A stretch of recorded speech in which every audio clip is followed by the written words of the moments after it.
Thompson, and for what it's worth, Joe was doing this last weekend too to a pretty good finish. He's going to be playing against Jimmie Smith, who is playing a Tarka Red, a very popular deck here in the room this weekend, and certainly because of Brian DeMars' big finish last weekend. So, round number 3 underway here, and Jimmie going to start off with a Mountain and a Zergo Bell Striker, as Joe does have a Wooded Foothills. He's got to figure out exactly what lands he's going to want to search for over the other turns of this game. And there are, some of the one-of targets in here, things like the Gilt-Leaf, Winnower, the Crux of Fate, the Languish, the Other End. They are inspired in some part by Jerry Thompson's list from last week.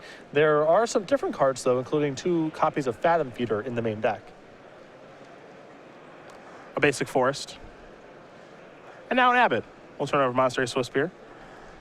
And Jimmie just looking to get to the board with that Abbot as Joe's going to sacrifice his Wooded Foothills. Time for him to search up a land. We'll see if it's a basic or a battle land and get ready for Joe's second turn of the game. Joe also playing with 3 main deck copies of Radiant Flames. So he's anticipating a lot of Atarka Red, and lo and behold, here we are in his first played round. The tough part, of course, here for Lossett, as we have seen with everyone who's played these 5-color Bring to Light decks, is what lands do I search up? It's pretty difficult. I know you talked to Jerry Thompson last week, and he said, I fetched wrong a lot. It's so interesting because in the history of these dual fetch land decks, and definitely in Modern, you just think to yourself, okay, get a basic land when your life total matters, and when you have a window to get a dual land tapped, go get a dual land tapped. The fact that these decks still want to be putting basics into play, so their battle lands come into play untapped turns down the line, make it a very different equation. Here's a Fathom Feeder here from Joe. Card we did not see any of last weekend. A lot of talk about how this card might be like the new Baleful Strix, but that is not the case. Wild Slash will take care of it, just like it would take care of Baleful Strix, of course. So that's off the battlefield, and there's a pretty healthy attack there for 5. But Jimmie with that damned forest. Don't talk about that forest like that, man. It's got feelings. It's come back to bite many. Yep. That's for sure. Myself included. I've been on the other end of that. We watched DeMars last week with his win, and the forest never really came back to haunt him from what we saw on camera, at least. He never drew it as one of his first 2 lands, which is the spot where you really feel that. Cinderglade is the land that's searched up here by Jimmie.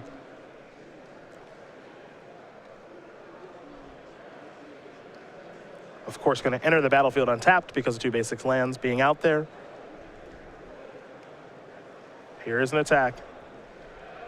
See if we have any pump spells like a Titan Strength here. It appears that we do. Going to target the Abbot. There will be a Scry. You see the way that Joe's mana is set up here as well? Don't have to worry about Sultai Charm. Don't have to worry about Obside Charm. Now here's a Tarka's Command for even more damage. And I think this is all going to resolve. Well, I am almost sure Joe is dead if that's the case. Yeah, certainly feels that way. Actually, and also it's not that close. Yeah. Okay. That's going to take care of that. Carry the 1, and you're on -7 or whatever. Jimmie Smith does win game number 1 here over Joe Lossett. Tarka Red very quickly up a game here over 5-color Bring to Light. That's a turn 4 kill from the very powerful, aggressive Tarka Red deck. To the sideboards we're going to go, and we will take a look at Joe Lossett and his 5-color Bring to Light deck. You have to imagine he's got some hate for a Tarka Red. Well, I was about to argue the other thing. You would assume with 3 copies of Radiant Flames in the main deck that his sideboard would be light for the matchup. You are wrong. He's got plenty. Yeah. 3 Painful Truths, an Infinite Obliteration, 2 copies of Dent Protector, an Utter End, a Languish, a Dromoka's Command, a Radiant Flames, 3 Arashan Cleric, 2 Surge of Righteousness. So I think we can look at the Languish, the Dromoka's Command, the Radiant Flames, the 3 Arashan Clerics, and the 2 Surge of Righteousness all coming in. Pretty healthy. That's a real sideboard. Yeah. That is a real sideboard for this matchup. Other side of things here for Jimmie Smith. He's got 3 copies of Self-Inflicted Wound, 4 Hangerback Walkers, 2 copies of Thunderbreak Region, 2 Roast, 2 Fire Impulse, an Arc Lightning, and a Touch of the Void. So, I think we're going to see it's kind of the same sideboard we saw out of DeMars last week, where in these kind of matchups he goes to cards like Hangerback Walker and Thunderbreak Region, maybe de-emphasizes the pump spells a little bit, and just in anticipation of more removal. I think the 3 copies of Self-Inflicted Wound are also fine to bring in this matchup, as Joe is playing what looks to be a multicolor deck, and there's almost no way that Self-Inflicted Wound has no targets, and it's very likely Lossett's deck has a bunch of Siege Rhinos in it. Well, those are the options there for both players. And game number 2 will be underway here momentarily. Joe looking to play a little bit of a longer game, so we'll see if he can do that with his sideboard. But now we talk about the fall creature collection here with Star City Games. We've taken, of course, some of our favorite game night creatures, and we've got a new parody playmat, baby. Okay, what is it? I think it speaks for itself. I don't have it. It is Penguillian Click. Come on. Oh yeah, we'll be here all weekend long. The hippo, Penguillian Click. the hippo, the I'm otter, going to be the stumbling reindeer. over that one quite a bit. Anyhow, you go to StarCityGames.com/creature collection. Pick up all these items. They're available in playmats, sleeves, and player bundles. They're also available at the dealer booth at any of the Opens or Grand Prix that we're at. And you can get your hands on the hippo, the otter, the reindeer, or the Penguillian Click. It's Penguillian. Penguillian. So go, Penguillian Click. let's say the normal one. Vendillion. Vendillion. Okay, now we're gonna go do Penguillion. Penguillian. There you go. It's simple. It Penguillian just Click. rolls right off the tongue. We have to not do this promo very much. This has got to be one of the ones we de-emphasize. StarCityGames.com/creature collection for more information about the Penguillian Click. I believe in you. I'll give you a week. I think it'll be rolling off the tongue. Just like Lossett. See, it's easy now. Before, people thought it was Lossett. Wrong. Lossett. We can learn more about him right now as Joe, number 7 on our Season 3 leaderboard. We're very familiar with him and all the things he's accomplished. The Legacy Master with more Standard Open wins than Legacy Open wins. 4 Standard Opens, I know. I believe, versus 1 in Legacy. And he's got invitational top 8 last year during Season 1 as well. 17 Open Series top 8s, looking for number 18 here this weekend from Atlanta. Former varsity rower, University of Colorado, Star Wars fanatic, and he loves StarCraft 2, as do so many, just like the Boz, Andrew Boswell. He's a big StarCraft 2 guy as well as Joe Lossett. I believe Brad Nelson also. There are many. There are many who love StarCraft 2. Love to follow that game, and it's very enjoyable to watch, believe you me. Now, Joe's goal here, and I'm actually a little surprised that his sideboard is so stocked up, but really, it's clearly a response to what DeMars did last week with his win. Joe has main deck copies of Radiant Flames, yes, but he's also got all these cards in his sideboard, and basically what he's saying without actually saying it is, I think a lot of people are going to play a Tarka Red this week. Not just a Tarka Red, but a lot of the builds of Jeskai that we've seen are vulnerable to Radiant Flames. Yeah. They're playing with Jace, Soulfire Grandmaster, and Mantis Rider. So that's already a pretty easy way to rationalize playing with Radiant Flames. And if you think a Tarka Red's going to be big on the heels of DeMars' win last week, well, even more of a reason. Now, this is interesting. Players chiming in on Twitter, disappointed with I can say it, Penguillian Click. Someone was hoping for Rabbit of Carrot Keep, which that plays. I like that one, actually. That'll play. We're doing the Hop and Rabble Master Mat right now, so we cannot. Oh, we can't over bunny. Yeah, we're saturated right now. That's it's true. not a bad. It's definitely a fine suggestion. That plays, and if we had it next year, would not be surprised. No, me either. And for the person on Twitter who thought of that, you'll get no credit for that. No. We're just going to... Just another brilliant idea from Star City marketing department. We're just going to take that and put it on stuff. Right. No one will remember that you suggested this. We're going to burn the tape of this show. It's not going on the archives. Gone. Couple of battle lands here for Joe to start. Prairie Stream, Sunken Hollow. Jimmie with just a mount. No turn 1 play. You have to imagine he's going to have something to do on turn 2. There's a Dragon Fodder. That qualifies as something. Over to Joe we go. Picked up a basic force. Sticks out like a sore thumb, given that white border.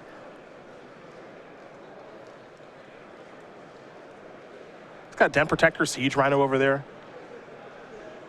I believe he'll get to play more than 4 turns this time, so that's important. Well, this is his last land, I think. That's the problem. Yep. And his hand is unwieldy. He's going to go with the Den Protector face down. Also has a copy of Surge of Righteousness, which is very, very popular this weekend for those of you wondering at home. Star City Games dealer booth sold out of that. A lot of players asking around for that this morning, unable to find them. A very popular direction that people are going away from Arash and Cleric and going towards Surge of Righteousness. Although Joe is doing both. Well, he really doesn't want to lose to red. No.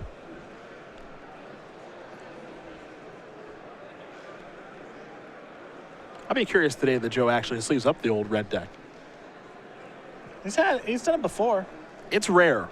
It's rare to see him giving the beatdowns. Wooded Foothill is going to be sacrificed here by Jimmie Smith. I believe he has an invitational top 8 with Burn. Burn it, yeah, Burn, and when it was standard. Standard. Yeah. Obviously not in Legacy. Yeah, Come on. no. That would be a little unbecoming of Joe. Cinderglade, the weapon of choice here for Smith.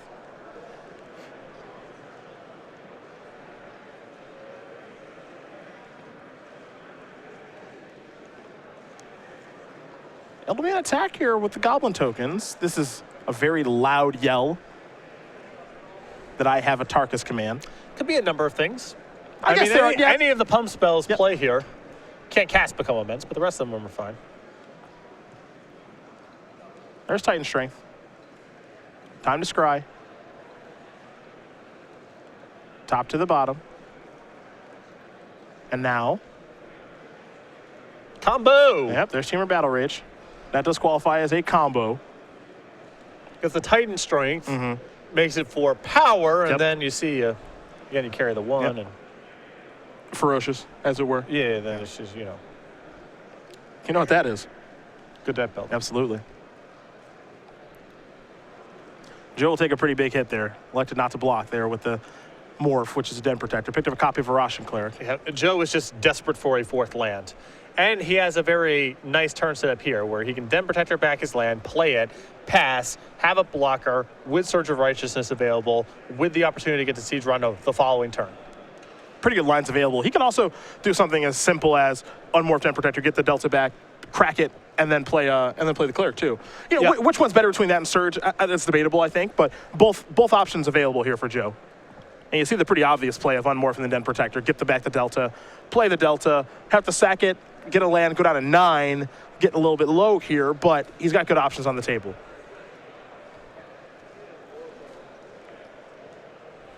I wouldn't be unhappy.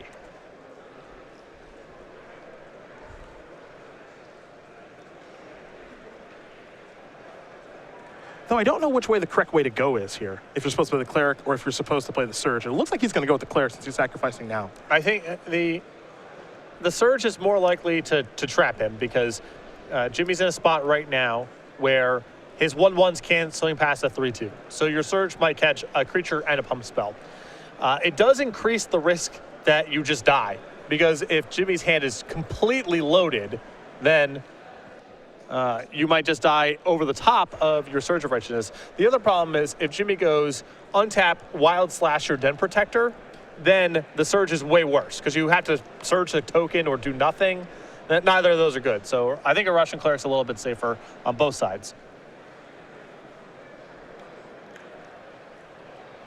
I think this is better if Jimmy's hand is bad. It's also better if Jimmy's hand's really powerful. Sure. It's probably a worse line of play against hands in the middle. What do we have here from Mr. Smith? An Abbot is where he'll start things. Top card is a Mountain. That's going to enter the battlefield pretty quickly here. How do you feel about Jimmy's Mountain selection this weekend? I'm fine with it. Yeah? The art matches. Key. That's really the minimum. That's the minimum. It's a big deal. I mean, even if you don't want to spend money on your mounds, you can get matching artwork. Don't be lazy.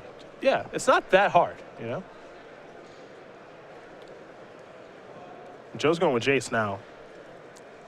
It looks like he's going to leave up Surge. You saw Joe had the opportunity this turn to play Siege Rhino, elected not to because Jimmy's representing a Tarkus command. Joe trying to get a read on his opponent. Yeah, this is also safer if Smith has Roast in hand. Because you tap out, there's a prowess trigger, things can go pretty bad. So 3 blockers against 3 attackers with Surge of Righteousness protects Lossett from getting killed realistically. Siege Rhino, oddly enough, makes it more likely he dies, not less. Which is a strange thing to say. Right.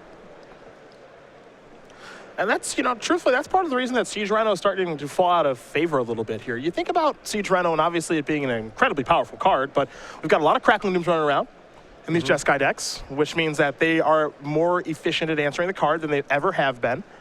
It's not great in the Abzan Mirror. It's merely okay. And now these red decks, as we saw last weekend with Brian DeMars, he was just running over them. It's not just that. I think people have taken for granted how important Coursers and Downfall were from getting you from 3 to 4. And now these decks are often passing through 3 without using a removal spell because Abzan Charm doesn't line up the right way every single time. And then your Siege Rhino's not enough to catch you up. Here comes a heel cutter that's being dashed. That means something on Joe's side is not going to get the opportunity to block. Now, again, Joe is representing Surge of Righteousness right now in his hand. The Eurasian Cleric is not an eligible blocker now, thanks to the heel cutter. So Joe will set that aside, and we'll see how he wants to block here on this turn. And this is, if a Tarkus command is the follow-up here, this is kind of the worst-case scenario here for Lossett. In part because I think he was holding on to the Surge of Righteousness, hoping to trap something like Titan Strength or Become Immense. And this way, Smith's just going to fire it off regardless. Yep. And Joe gets to kill something, but it's not as nearly good as fizzling one of the single target pump spells. Lossett trying to figure out how he wants to block with Jace and this Den Protector. Looks like Den Protector is going to jump in front of the Rabble Master. Jace will jump in front of a Goblin token. A Tarkus Command is here to give +1/+1 to everything and deal 3 points of damage. Lossett's going to take a look at his hand.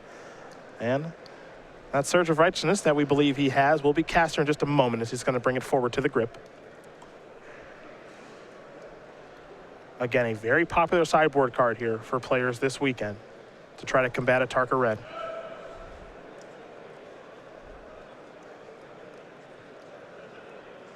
It's going to be cast on the Abbot. Destroy target black or red creature that's attacking or blocking, and you gain 2 life. Great sideboard card. Yeah.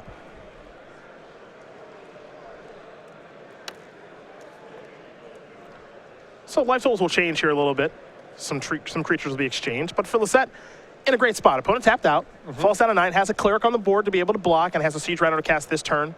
Just drew a land for the turn. It's a swamp, so he can cast Bring to Light if he'd like as well. A lot of good stuff going here for Joe.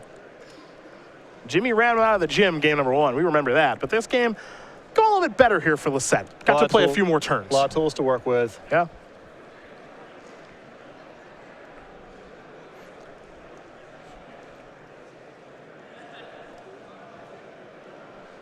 And what's really nice about Siege Rhino here is that Joe, this will force Smith to have a lot more to continue to play, and then Bring to Light finds either another Siege Rhino or a sweeper as appropriate. And Lossett's life total will be pretty healthy as a result of all of this.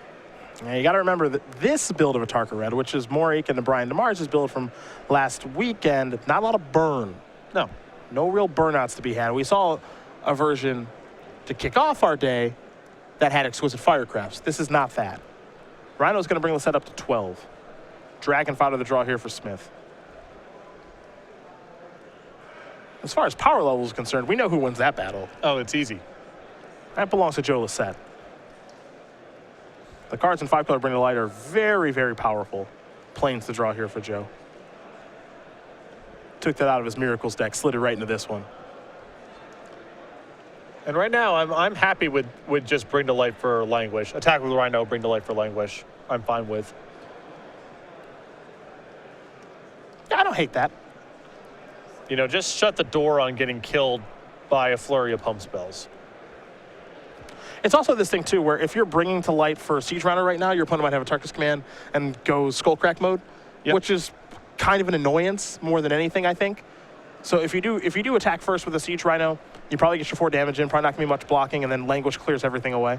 And the thing is, you know, what's the worst case scenario if you Languish? It's probably he has a removal spell for your Rhino. But Lossett's hand has Den Protector and Obzon Charm, so he's fine there. Joe going to attack with just the Cleric, get his 1 point of damage in. Going to have Siege Rhino hang back on defense. I think we are going to see Languish here in just a moment. Yeah, this is fine. Joe is, instead of running my play, which gets 4 points of damage in, this way he gets to leave his Rhino back on defense, which, you know, there's still combinations of, you know, you dash a creature and there's a bunch of pump spells involved where Lossett could get killed from 12, so.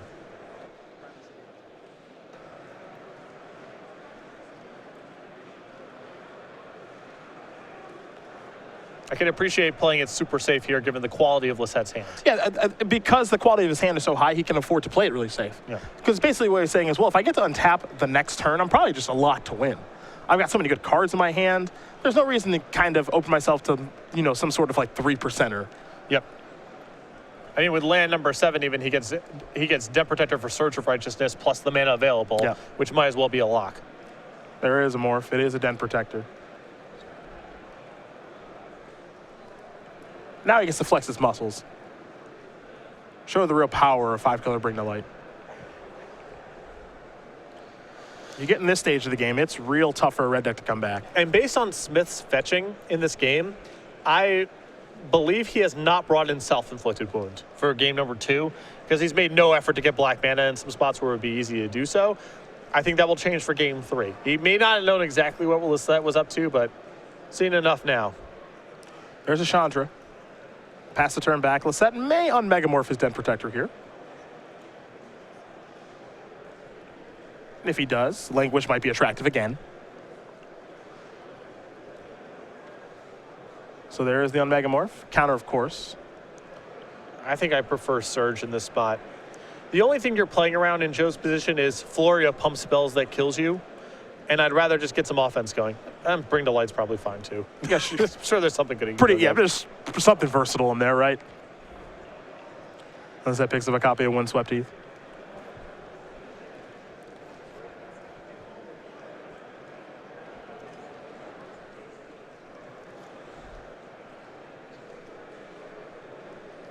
Seattle number 7 on our Season 4 leaderboard wants to move forward with this turn, looking to put a close on this game. Might have some interest in perhaps just finding another Rhino. Coming in with both of his creatures, getting aggressive. One thing these red decks that don't do well is play defense, that's for sure. Looks like the Goblin token is going to soak up a little bit of the damage. 1. Yeah, like I said, a little bit, not a lot. Yeah, Joe's fine with this exchange. There's there's the Windswept Heath.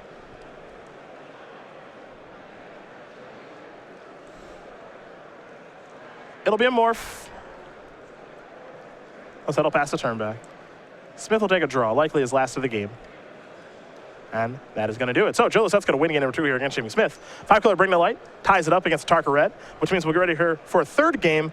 But importantly here for Jimmie Smith, who's looking to get an upset victory here to move on to 3-0. He's on the play. And you can see him immediately going for his sideboard here.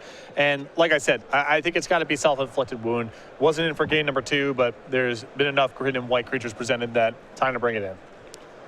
Well, as he does go reaching for what we believe will be self-inflicted wound, we'll talk about the Star City Games YouTube page. Over 80,000 subscribers now. You can be one of those. Head over to youtube.com/Star City Games and find out all this sweet content. A lot of great content, and it is updated regularly with Versus Series archives, Premium archives, Open Series archives, and some content that's exclusive to the YouTube page, like unboxings. You can head over to youtube.com/Star City Games. Subscribe today. Get notified when new content is uploaded to the page. Going to get to watch the replays of this match, this tournament all weekend long, as well as last weekend too when we were in Indy. I have a feeling both of these tournaments will influence the Pro Tour next weekend. It's a lot of matches to watch, a lot of data to mine. I'm sure a lot of teams are viewing this tournament, waiting for the decks to come down the pipeline. Yeah. You know, there's this weird sort of dead space with Magic Online right before the Pro Tours where you can draft a little bit, but you can't really play constructed. Yeah, it's pretty tough to do. So there's definitely a desire for information. With the Pro Tour next week and along with the state championships as well. A lot of matches to be watched to get ready for both of those tournaments.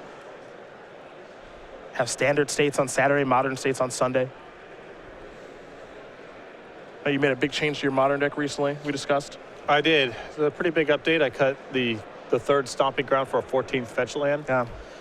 I'm pretty certain of this change. The reason that I know that I'm pretty certain of it was that this forced me to purchase another Scalding Tarn on Magic Online, boy. which is that's a hit. That's a stinger. But I can appreciate your commitment to getting to perfection with your Zoo deck. Yeah. It's a big deal. So I'm not 100% sure it's correct, but I'm pretty sure. Sure enough to make the purchase. Yeah. Scalding Tarn just set you back a pretty penny. Yeah. Can't buy that with play points either, man. No. You got to shell out real tickets with them. No, and I'm play point rich. it was you can buy them with play points. I mean, forget about it. Be fine, but you got to have tickets for that. But that's actually fine because I haven't had any need for tickets since play points became a thing. So got to spend them on something. So it just works out in your favor. Yeah. There you go. Game number 3 here between Jimmie Smith and Joe Lossett about to be underway. We are here in Atlanta, the Georgia World Congress Convention Center. Senator Phillips, Patrick Sullivan, Nick Miller in the sideboard doing your deck techs, picking your feature matches all weekend long as we're watching 5-color Bring the Light, and I'm curious to how this deck will do this weekend. Jerry, after his great run last weekend, dominated the Swiss, only lost one match before being dispatched by Brian DeMars in the quarterfinals. He wrote this week that, I don't think I would play Bring the Light moving forward. Well, Joe has definitely made modifications to the deck in an effort to improve this matchup, and I believe the Jeskai matchup as well. The main deck Radiant Flames are a huge deal there. Even Fathom Feeder feels like kind of gutting for both of those decks as well.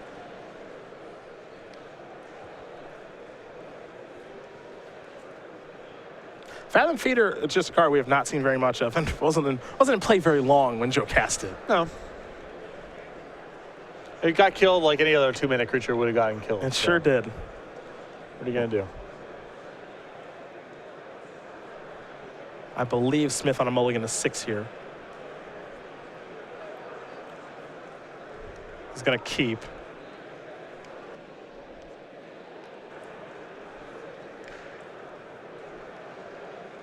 I think what happened here is Jimmie did mulligan, but he forgot to do the scry with the new Vancouver mulligan rule.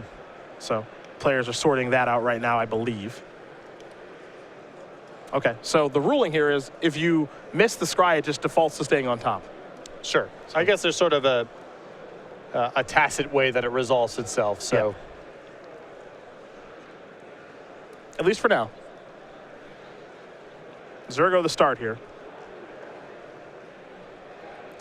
Feels like sometimes there's some inconsistencies in the rule set about, triggers versus non-triggers and mandatory scries versus like whatever going on with this ruling. And it's whatever. It's fine.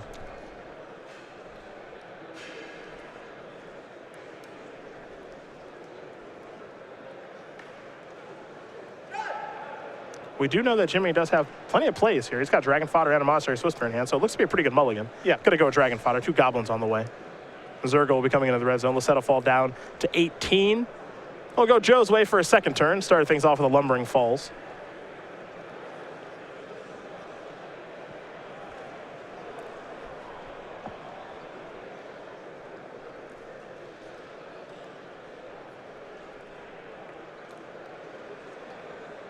See what's next here for Lossett.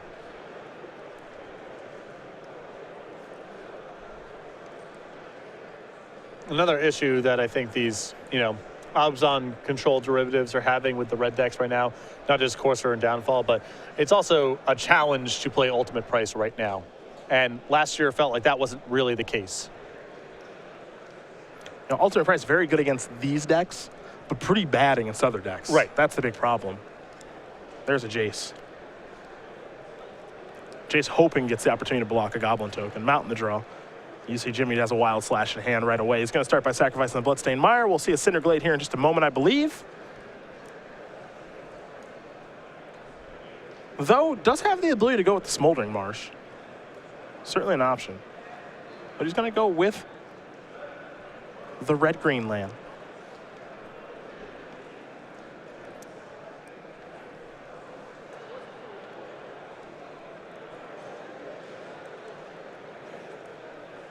Now here's Swiftspear. There's Wild Slash. Trigger Prowess. Healthy attack.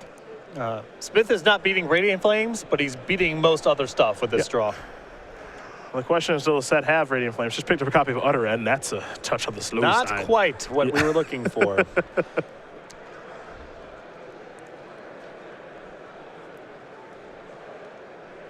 And this also, like Lossett's build here, also like Jerry's build from last week, cannot Radiant Flames on 3 on this opening, because you cannot get a battle land into play untapped with only 1 basic in play, and there's no basic mountain in the deck. Smith may not be aware of that. Maybe he is, maybe he's not. I doubt his hand can beat Radiant Flames no matter what kind of hoops he tries to go through, but... Here comes another attack. Joe says, you got anything? Come get it. Yeah, I'm taking as much as you're bringing. Well, he's got a Surge, fortunately for him. See what he wants to target with this. It is a little bit interesting if you're supposed to kill Swiftspear or Zergo. Yeah. It's the question of, is he going to put together a bunch of spells all at once versus what are the odds there's another Zergo in his hand? Yep. And with Smith running low on cards, I like getting rid of the Zergo. Titan Strength here. It's going to target the Monastery Swiftspear.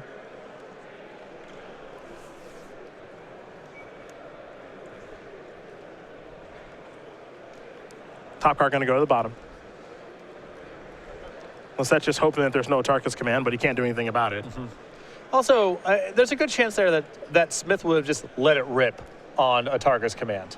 It's just a lot of damage to get up there to pass if Lossett goes, okay, I passed 2. Yeah, I'll take it all. Yep. You missed your opportunity. Untap Radiant Flames. Yep. You know, I think that it's, you would have just seen it from Smith before Lossett got an opportunity to act. Lossett will sacrifice that Wooded Foothills. He's going to fall down to 6. We'll see what land he wants to search up. I imagine one that can produce some red mana here.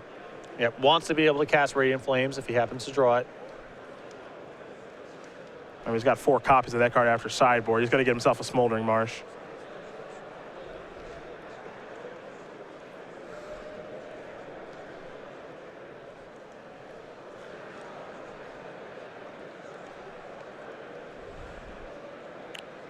Lossett picks up a copy of Den Protector. He also has a copy of Languish in hand. But can he cast it? He cannot. I don't believe there's not a second Smoldering Marsh in his deck. Uh-oh. So the Wooded Foothills cannot get black mana.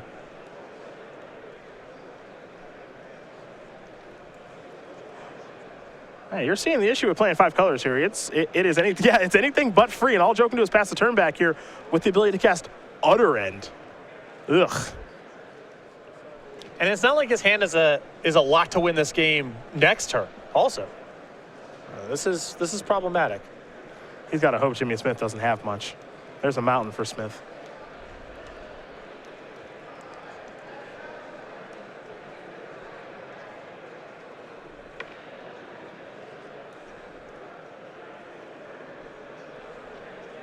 It's a Lightning Berserker. Everybody's coming in. That's Jimmie Smith's last card. And we know he's going to dump some mana into that. Yep.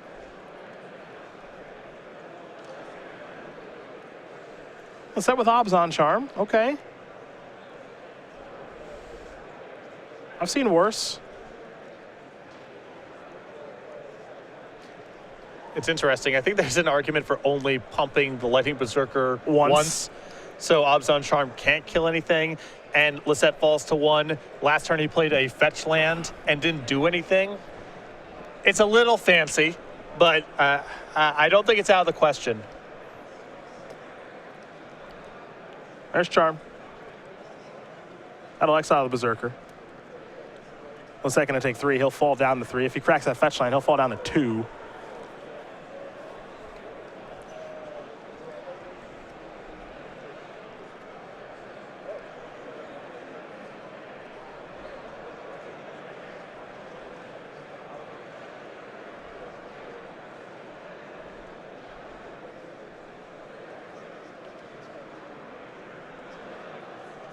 Russian Clerk's not bad. Yeah, Lossett is hanging on. I mean, he's by no means stabilized here. A lot can go wrong, but it feels like he's got enough tools to defend himself here if Smith does not draw well over the next 2 turns. He's getting somewhere. Basic Forest off of the Foothills, which means that the battle lands will enter untapped now. And I believe Joe's working with the Canopy Vista, so that'll be a land. Cleric will bring him to 5.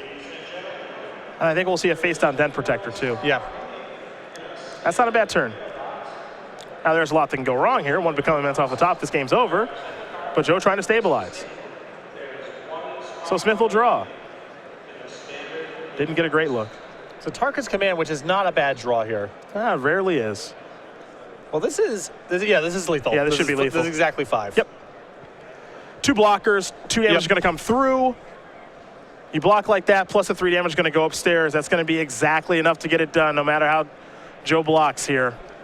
So a perfect top deck there for Jimmie Smith. He'll take down Joe Lossett 2-1. And Tarka does it again here over 5-color Bring to Light. And though Joe Lossett brought a huge sideboard and even some main deck changes, still cannot beat the hyper-aggressive red deck. Well, we saw no Radiant Flames for him there. And, you know, with 3 in the main deck and the 4th one in the board. And Russian Cleric in that game proved to be not enough. It wasn't a bad card there. It looked like it was going to be a piece of the puzzle, but he played one of his high-impact sideboard cards and died the following turn. And he played a couple of them, if you think about it, because Surge was cast that game too. Yeah. You know, so again, I think what players are kind of figuring out with 5-color Bring the Light, Obs on decks, what have you, which is what's the best card and what's the best way to go against this red deck. I still don't think they've figured it out yet. And that takes time because this red deck kind of comes at a different angle. You know, if it's a burn-heavy version, you just, I don't know, Leyline of Sanctity, Orbs of Warding, whatever, and I've got it figured out, and then, you know, your outs are limited. But as we have seen last week with DeMars, now this week, and in that particular match, Joe brought a lot of sideboard cards to the table. He drew a pretty decent amount of them. No, he didn't draw Radiant Flames over the course of the game. But, you know, also, he had a Languish in his hand he couldn't cast because of the mana. You know, players are trying to figure out exactly what's the best approach to beat these red decks still. And I think a big cost there for Lossett in that match, in that third game, was Lumbering Falls. Yes. I think if that land is basically any other land that he can play, things are a lot smoother for him too. So there's a lot of small pieces of the puzzle. When we saw Chris Anderson played last round, he did win the game in question, but a lot of these small deck building decisions, putting Evolutionary Leap in the main deck, the Lumbering Falls, they caused him to almost lose a matchup against Atarka Red. So you don't have a lot of margin for error against this deck. Atarka Red, a very popular deck here in the room. Not much of a surprise, again, because of DeMar's performance last weekend in Indianapolis. So you can expect more of this. Maybe some varying builds. We saw one with less pump spells and Exquisite Firecraft last round. We see a more normalized build from what DeMar's played in Indianapolis to his victory this round. So one thing we know for sure is we're going to see a lot of that deck this weekend. Oh, absolutely. No question about it. That's no surprise. Now, we get ready here for another match.